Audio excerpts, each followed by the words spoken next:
오늘 누가복음 18장 8절 말씀 읽으셨는데 본문을 통해서 어떤 믿음으로 나아갈 것인가 이런 제목으로 우리 같이 말씀의 은혜를 나누도록 하겠습니다.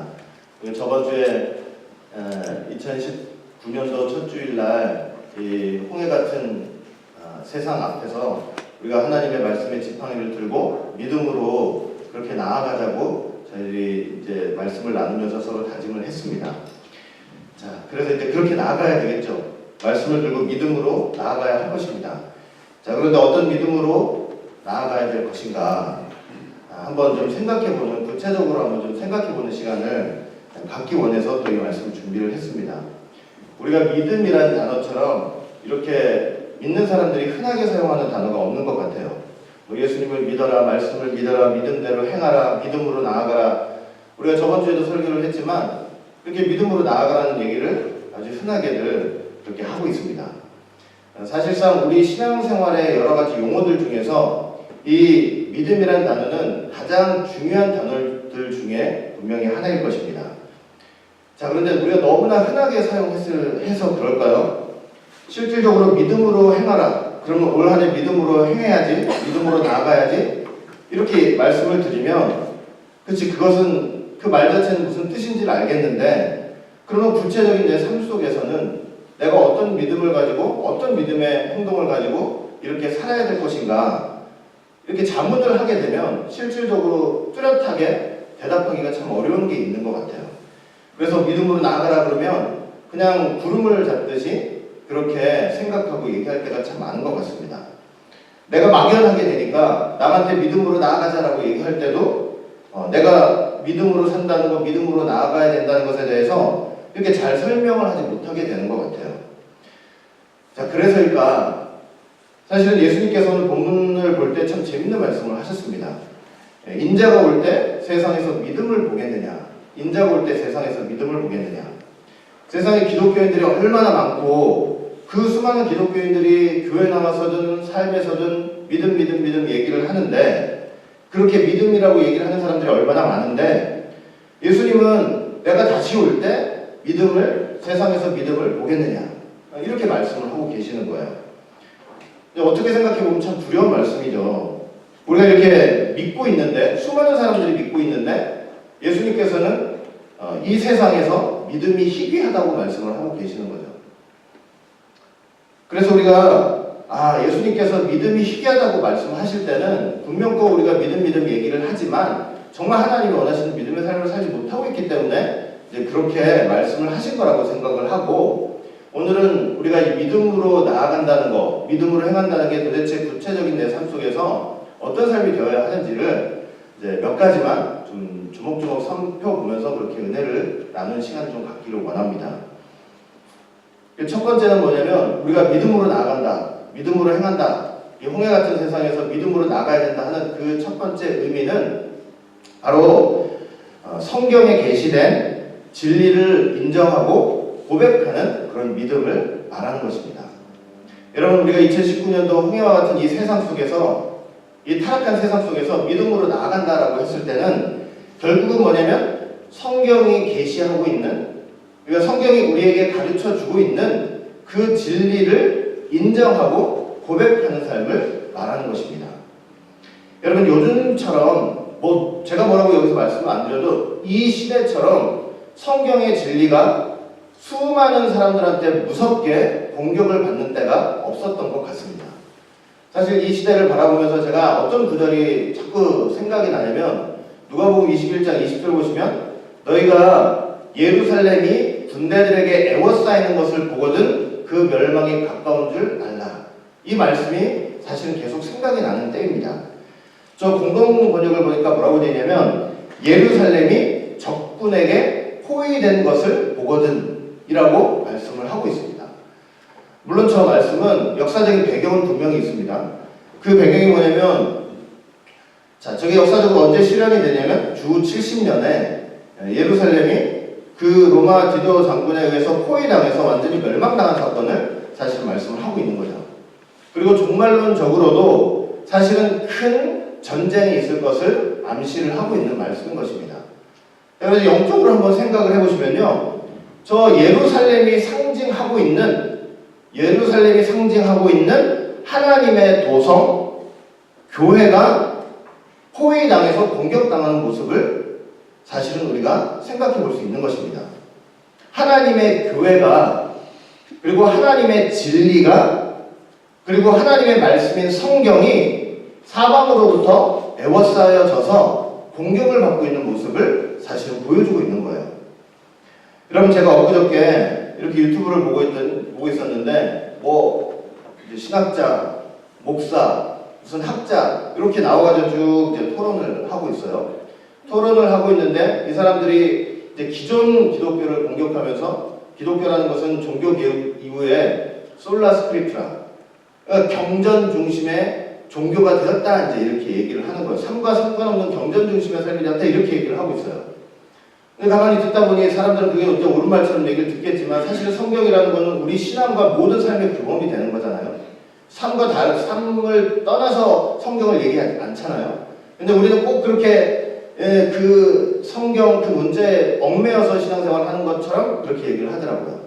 그러면서 또 어떤 얘기를 하냐면, 자기는 이 사람들 다 모여가지고 내가 신앙생활 하면서 또 성경을 보면서 얼마나 예수님이 이 역사 속에서 위대하신 선생님과 교사가 됐는지 자기는 이제 체험하게 됐다, 이렇게 얘기를 해요. 그리고 또 뭐냐면 어떤 측면에서는 세례 요한이 예수님보다 참 위대한 것 같다, 뭐 이런 얘기도 하고, 또 어떤 분이 이런 얘기를 하더라고요. 이게 다 목사, 신학자, 이제 이런 사람들이에요. 어떤 얘기를 하냐면, 네 안에 있는 하나님을 찾으라, 이러는 거예요. 네 안에 있는 하나님, 그럴듯하죠. 그런데 뭐라고 그러냐면, 네 속에 있는 하나님이 그게 진짜 너다, 이렇게 얘기를 하는 거예요. 참 그 얘기를 들으면서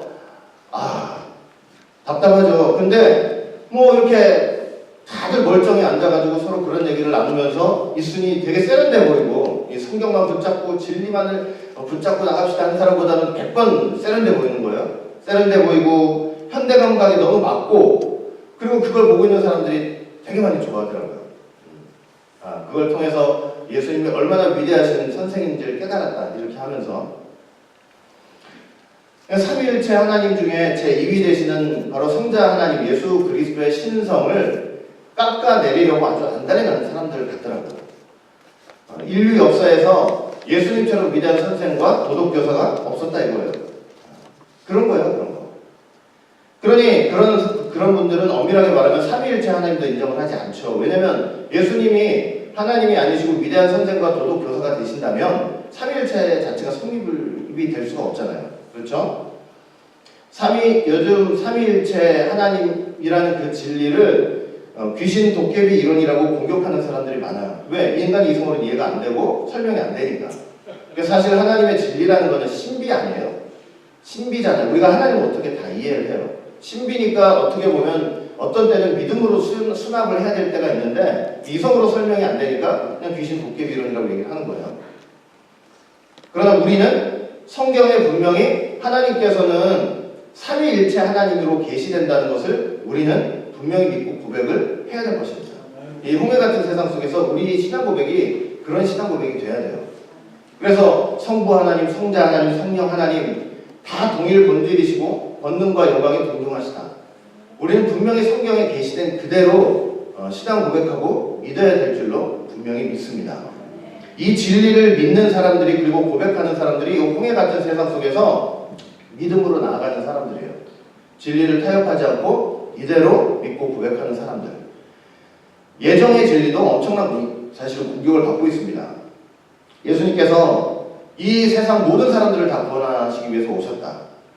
그래서 마침내는 이제 세상에 시간이 가다 보면요, 모든 사람들이 다 구원을 받을 거다, 이제 이렇게 주장을 해요. 마태복음 25장 보시면은 왼편에 있는 자들이 있죠. 저주를 받은 자들이 있고 예비된 영영한 불에 들어갈 자가 분명히 있는데도 불구하고 하나님께서 구속 역사 속에서 몇천 선택하시고 몇천 유기하시기로 작정한 그 성경의 진리를 분명코 거부를 하고 있는 거예요, 이런 사람들은.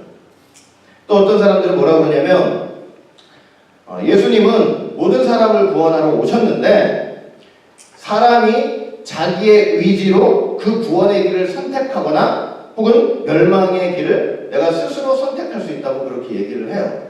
그러니까 이건 어떤 의미냐면은 이 구원이라는 것이 하나님의 주권에 달려있는 게 아니고 사람의 의지에 달려있다고 그렇게 얘기를 하고 있는 거죠. 근데 성경은요 절대로 그렇게 우리를 가르쳐주지 않고 그렇게 말씀하지 않고 있습니다.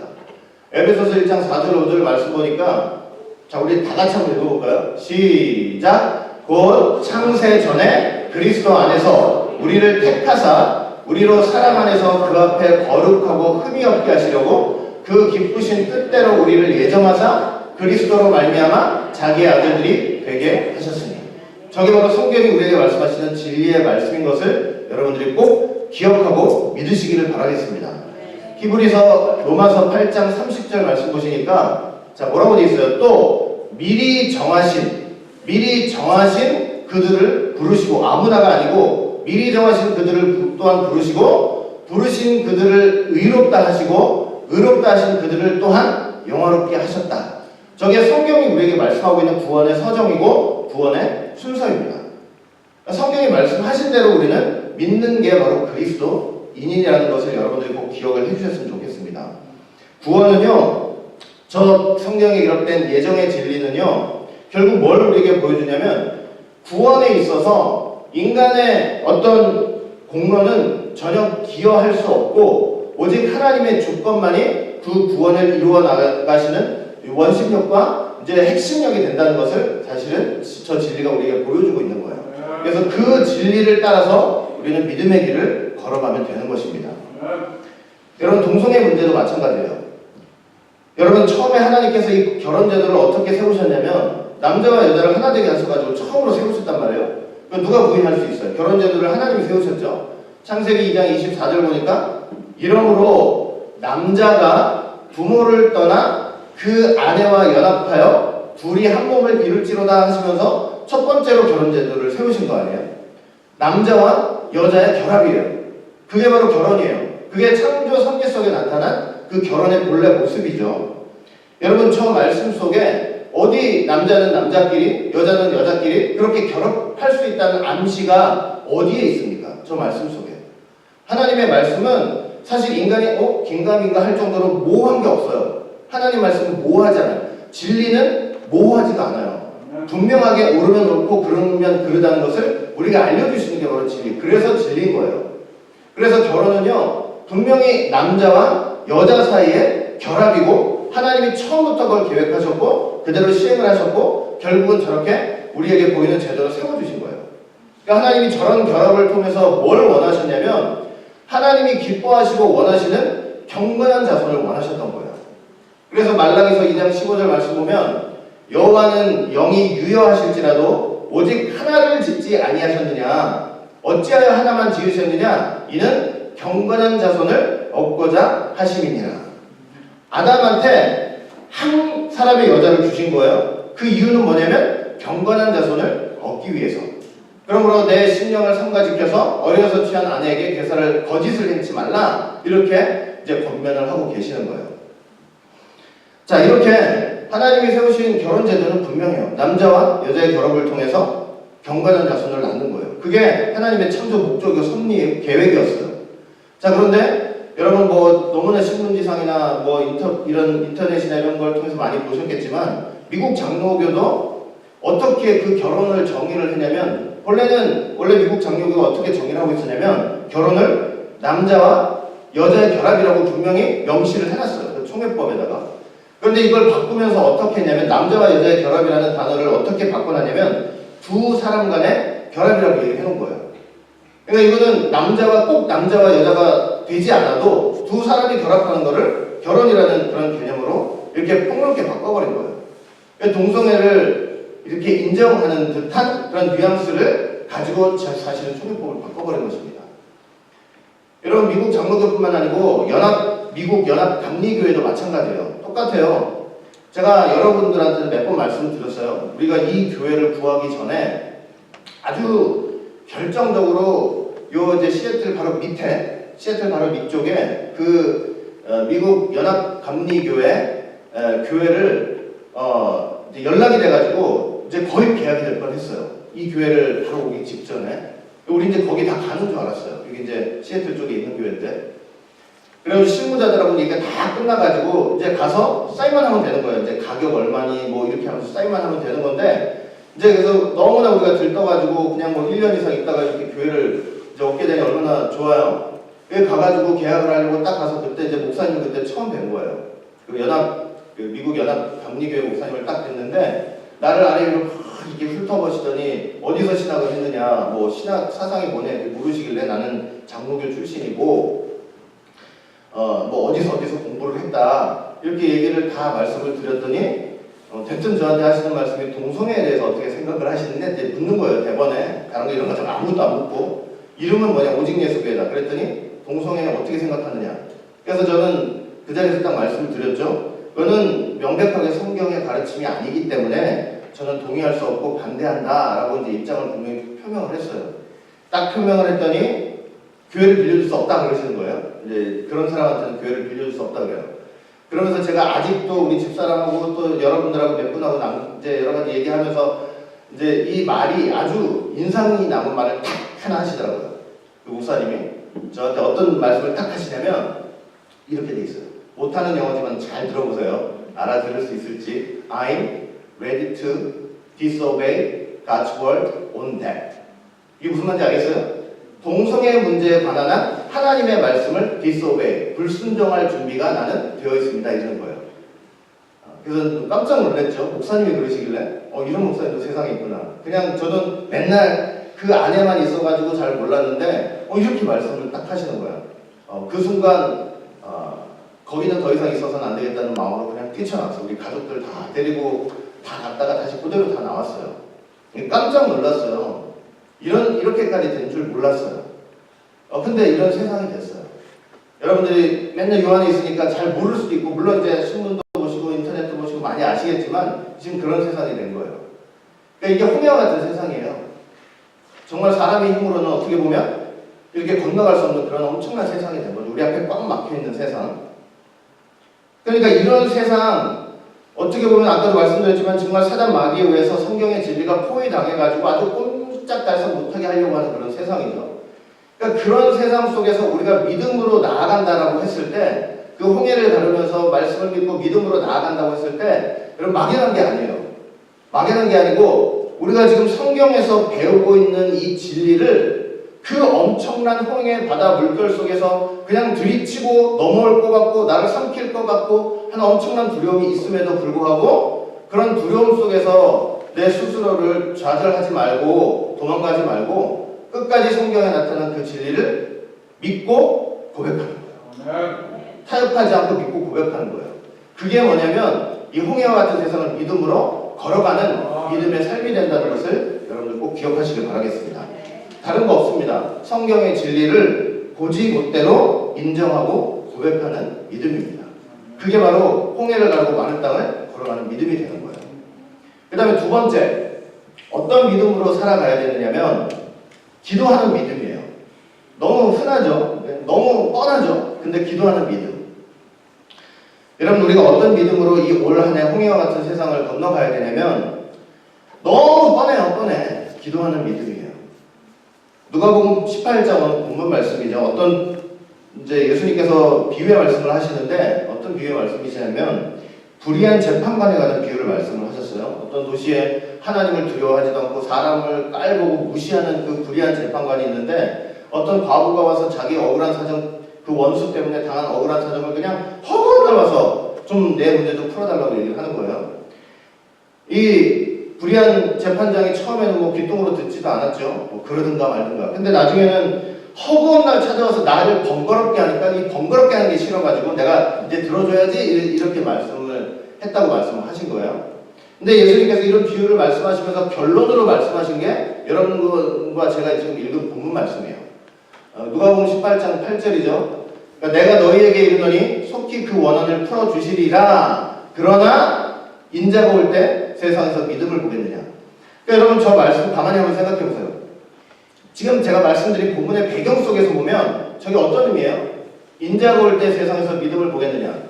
배경 속에서 보면 사실은 무슨 내용이냐면 인자가 올 때, 즉 예수님이 다시 오실 때까지 그 원한을 풀어주실 바로 그 순간까지 끝까지 참고 인내하면서 그렇게 과부처럼 부르짖고 참고 견디면서 기도하는 사람이 있겠느냐라는 의미예요. 무슨 말인지 아시겠죠?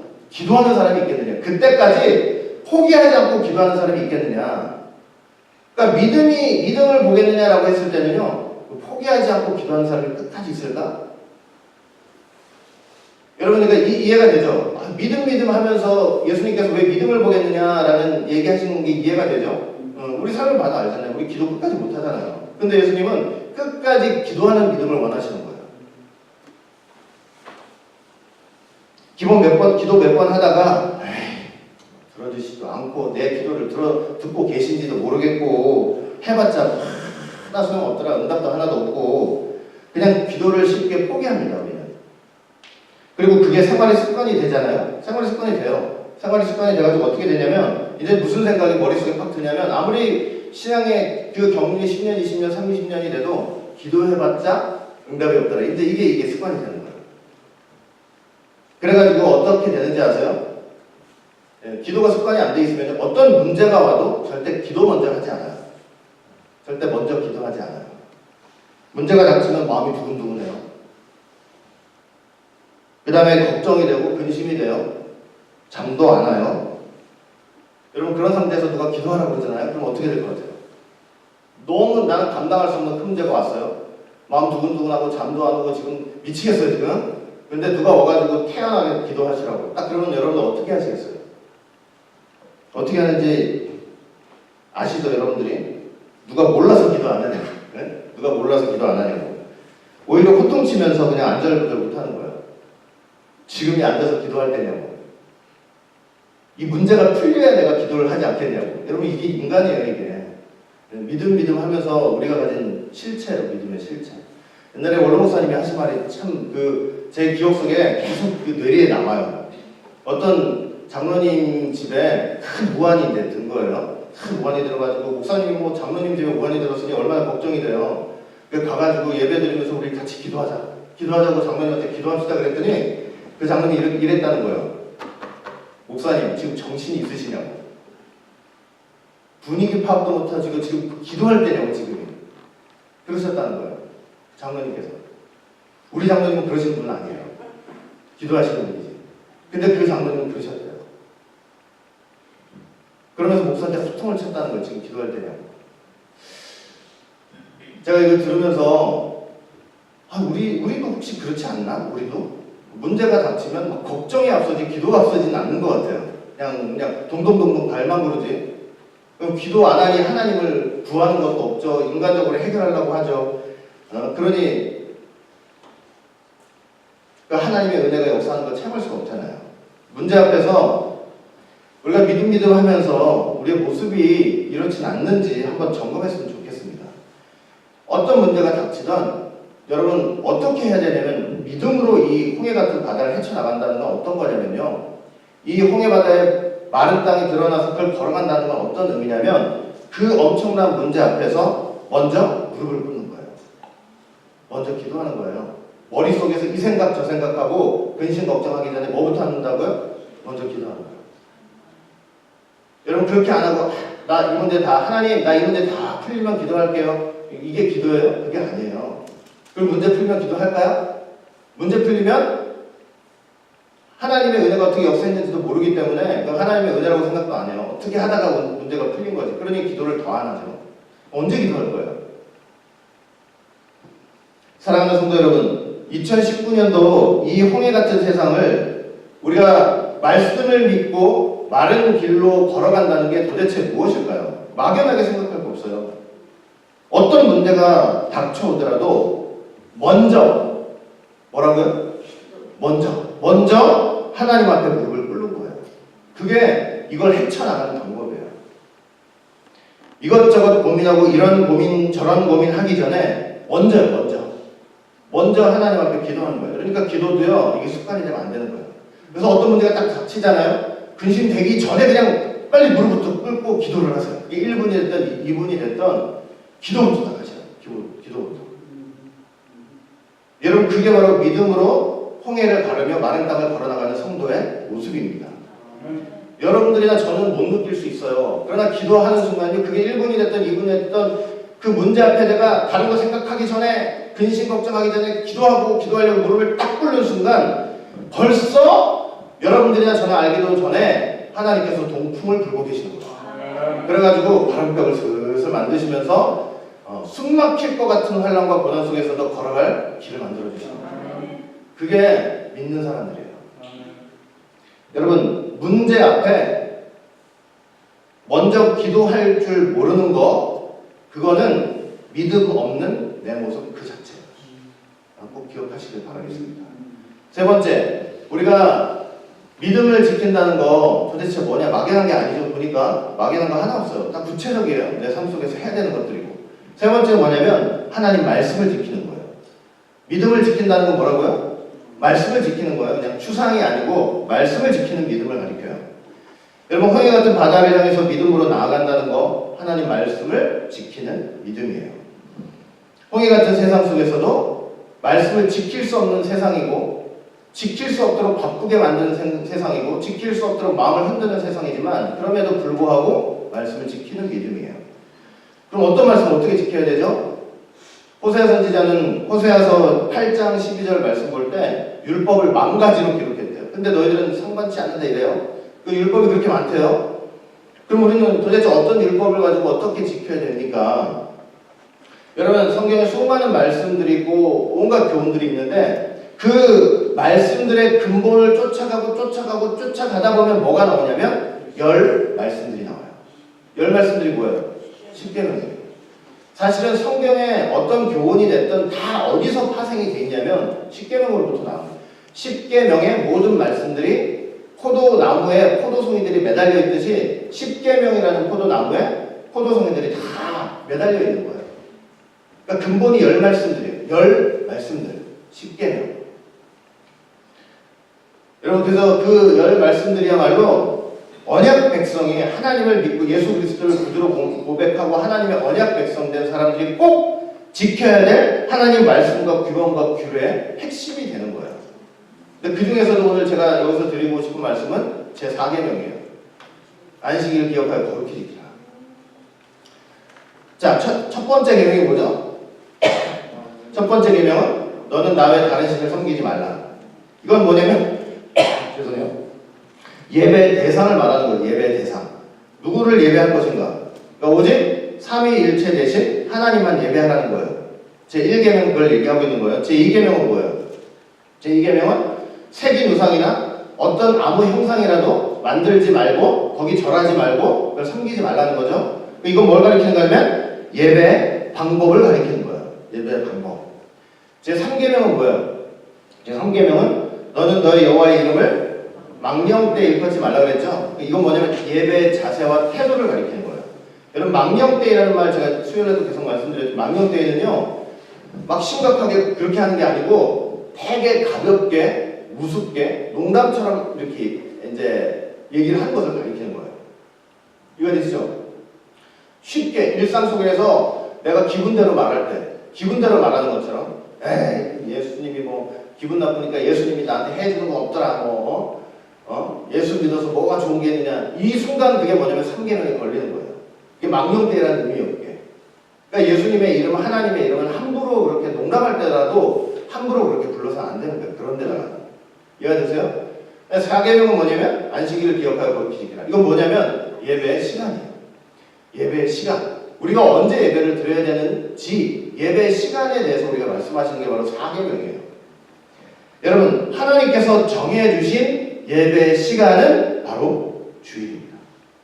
안식일이 구약이었을 때는, 근데 신약에 와서는 뭐예요? 주일이에요. 하나님이 정해주신 예배의 시간이에요. 여러분, 물론 모든 날이 주의 날이죠. 모든 날이 주의 날이에요. 모든 날이 주의 날이지만, 그래서 예배의 시간이 돼야 되겠죠. 삶 속에서도 예배의 삶이 있어야 되겠지만, 하나님께서 특별히 정해주신 시간은 바로 주일이에요. 주일. 여러분, 신앙생활을요, 어떻게 해야 되냐면, 우리가 신앙생활을 어떻게 해야 되냐면 하나님의 법대로 해야 돼요. 나의 법대로가 아니라 어떻게 해야 된다고요? 하나님의 법대로, 하나님이 가르쳐 주신 대로 해야만 그 예배가 하나님이 기뻐 받으시는 예배가 돼요. 근데 하나님의 법은 뭐냐? 주일날 예배를 드려야 된다는 거예요. 안식일을 지켜야 된다는 소리예요. 자, 사도 바울이 어떤 얘기를 했냐면 디모데후서 2장 5절 보니까 경기하는 자가 어떻게 하지 않으면, 법대로 경기하지 않으면 면류관을 얻을 수가 없다. 세상은 그러죠. 뭐로 가도 거기만 가면 되지 않겠느냐, 뭐로 가도 서울만 가면 되지 않겠느냐 그러죠. 그거는 성경에서 통하지 않는 진리예요. 아무렇게나 거기를 가는 게 그게 아니고요. 하나님의 법대로 해야만 면류관을 얻을 수가 있는 거예요. 하나님의 법은 뭐냐? 하나님이 정해주신 법이 뭐냐면 너 예배 드려야 되지? 내가 예배 드리는 시간 가르쳐줄게. 그건 안식일이야. 오늘날로 말하면 주일이야. 그러니까 뭐냐면 여러분 주일을 지키지 않고 주일을 성수하지 않고 내가 믿음이 있다고 하는 거는 실은 자기를 속이는 거예요. 그리고 하나님의 법대로 신앙생활을 하지 않는 거예요. 제가 저번 달에 안식일과 주일에 대해서 공부했죠. 이게 안식일은 두 가지 기원이 있다고 그랬어요. 하나는 천지창조고 하나는 뭐라 그랬어요? 자, 신명기 5장 15절 기억나세요 혹시? 너는 기억하라. 네가 애굽 땅에서 종이 되었더니 너의 하나님 여호와가 강한 손과 편팔로, 저 강한 손과 편팔이 역사 속에서 어떻게 드러나냐면 10가지 재앙으로 나온 거죠. 너를 거기서 인도하여 내었나니 그러므로 너의 하나님 여호와가 너를 명하여 안식일을 지키라 하느니라. 그러니까 안식일의 기원 중 하나가 뭐냐면 애굽 사람 하나님의 백성들을 애굽에서 이끌고 나온 출애굽 사건이라고 그랬죠. 그런데 저 출애굽 사건은 구속사적으로 뭐라 그랬어요? 이거는 예수님의 십자가 구속 사건이죠. 이 죄악된 세상 속에서 십자가를 통해서 자기 백성을 끌고 나오신 사건이죠. 그러니까 여러분 예수 믿는 사람들이라면 예수님의 십자가 구속 사역에 그 열매가 된 사람들이라면 반드시 안식일을 지키고 기억해야 되고, 그런데 그 안식일은 이제 예수 믿는 사람들한테는 뭐가 되냐면 주일이에요. 왜냐면 예수님께서 3일 동안 무덤에 계시다가 3일째 부활하셨죠. 그게 주일이잖아요. 그 예수님의 구속 사역을 기념해서 그걸 기억하면서 주일을 지켜야 되는 거예요. 자, 우리가 저번 주에 제가 그 말씀 드렸죠. 저번 주에 홍해 바다가 있어요. 그리고 거기에 말씀 지팡이를 내밀고 그 이제 갈라지게 해서 마른 땅으로 건너가야 된다 그랬죠. 이제 그거는 역사 속에서 나타난 거죠. 모세의 시대의 역사 속에서 나타난 거예요. 근데 구속사적으로요, 홍해 가운데서 마른 땅이 딱 드러나는 사건이 바로 뭘까요? 언제였을까요? 예수님이 십자가예요. 자, 보세요. 홍해는 무슨 권세예요? 사망 권세죠? 왜? 홍해 속에 들어가면 숨 못 쉬니까 가잖아요. 근데 그 속에서 마른 땅이 드러났어요. 그 마른 땅은 무슨 권세예요? 생명의 권세죠? 숨 쉬면서 걸어갈 수가 있으니까. 그러니까 그 홍해 속에서 마른 땅이 걸어간 것이 구속사 속에서는 언제 성취가 딱 된 거냐면 예수님의 십자가예요. 예수님이 십자가에서 돌아가셔가지고 며칠 동안 계셨어요? 3일. 그러니까 그건 홍해 권세예요. 홍해 권세. 사망의 권세. 근데 3일째 되는 날 어떻게 됐어요? 부활을 딱 하셨죠? 생명의 권세를 갖고 부활을 하셨죠? 그러니까 부활을 하시는 그 순간 사실은 뭐냐면 홍해 속에서 뭐가 갈라진 역사가 된 거예요? 갈라져가지고 마른 땅이 드러난 역사가 된 거예요. 하나님의 백성들이 걸어갈 수 있는 마른 땅이 드러난 역사가 된 거예요.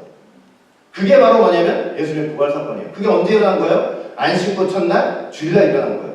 그러니까 여러분, 이 홍해 같은 세상 속에서 마른 땅을 걸은다고 한다고 할 때 내가 좀 어떻게 해야 되지? 말씀을 믿고 걸어가라고 하는데 내가 어떻게 해야 되지? 가장 중요하고 가장 쉬운 방법이 뭔지 아세요? 그 홍해 같은 세상 속에서 마른 땅을 드러내신 바로 그날 주일을 지키는 거예요. 가장 중요하고 그게 가장 쉬워요. 여러분들이 주일을 믿음으로 그렇게 지킨다고 할 때 그건 벌써 뭐하고 있는 거냐면 하나님이 사망 권세 속에서 드러낸 마른 땅을 걷고 있는 사건이라니까요.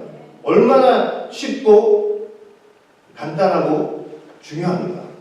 여러분들이 주일 나오는 거 간단한 게 아니에요. 이렇게 엄청난 의미 속에서 사실은 주일을 지키고 있는 거예요. 그러니까 여러분, 우리가 아무리 그래서 힘들고 어려워도 이 홍해 같은 게 앞에 다 있어도 아무리 힘들고 어려워도 주일을 지키고 주일을 성수하는 것은 타협을 하면 안 돼요. 내 삶 속에서, 내 신앙 속에서 타협을 하시면 안 돼요. 그럼 어떤 힘들고 어려운 순간이 딱 와서 에이 오늘 그냥 나도 모르게 그냥 아우 쉬자. 그럼 그 순간 뭐냐면 그 홍해에 빠지는 거고 뒤에 달려오던 애국군들한테 잡히는 순간이에요. 근데 믿음으로 딱 주일을 성수하고 지키는 순간 마른 땅을 걸어가고 있는 거예요. 여러분 진짜로 이번 2019년 성탄절 날에는 우리 이덕남 집사님이 큰 소리로 얘기하셨죠. 개근상도 줍시다 했잖아요. 제가 개근상 드릴 거예요. 저번 주부터 주일날 출석 체크하고 있어요. 그래서 주일마다 안 빠지신 분들 체크해가지고 개근상 드릴 거예요. 피치 못하게 어디 뭐 이제 휴가를 가시거나 그러잖아요. 그러면은 휴가 가셔가지고 예배 드리고 오세요. 그리고 저한테 그 예배당에서 예배 드린 증거를 주보를 갖고 오세요. 주보를 갖고 오시면 제가 분명히 동그라미 쳐드릴 거예요. 동그라미. 주일날 성수했다. 예? 피치 못하게 나가서 그럴 수가 있잖아요. 우리 교회 올 수가 없으니까 다른 교회 가셔서라도 예배 딱 드리시고 저한테 뭘 갖고 오시라고요? 주보 갖고 오세요. 예배도 안 드리고 주보만 싹 갖다 드리면 저는 몰라도 하나님은 아세요. 그러니까 주보 딱 갖고 오셔가지고 갖고 오시면 제가 다 동그라미 쳐주고 반드시 개근상을 드릴 거예요. 개근상. 아마 어떤 상보다 가장 귀할 거예요. 여러분 전 세계적으로 한번 생각해 보세요. 여러분 이거 한번 생각해 보셨어요? 전 세계적으로 이 주의를 지킨 역사가 벌써 2000년이에요. 예수님 돌아가신 거. 그래요, 안 그래요? 여러분 어떤 일이 2000년 동안 끊이지 않고 진행된다는 거 한번 생각해 보시라고요. 이건 진리가 아니면 안 되는 거예요. 진리니까 끊이지 않고 이렇게 할 수 있는 거예요. 여러분 이 2000년 동안 주일 성수는 이 교회 역사에 있어서 정말 신앙의 위대한 유산이고 교회가 다른 어떤 것보다 위대하게 쌓은 봉자탑이에요. 물론 기독교를 말살하기 위해서 이 세상이 제일 먼저 하는 일은 주의를 이제 깨부시려고 하는 거예요. 이 주의를 없애야 한다고 주장하는 자가 없었던 건 분명히 아니었죠. 무신론자 인거절이라는 사람은 이 주의를 일요일을 악성 유행병이니까 없애버려야 한다라고 얘기를 한다고 합니다. 한국의 어떤 목사는 뭐라고 했는지 아세요? 주일 예배가 성경에 근거가 없는 불법이고 이거는 잘못된 것이다 이렇게 주장하는 사람도 요즘 있어요.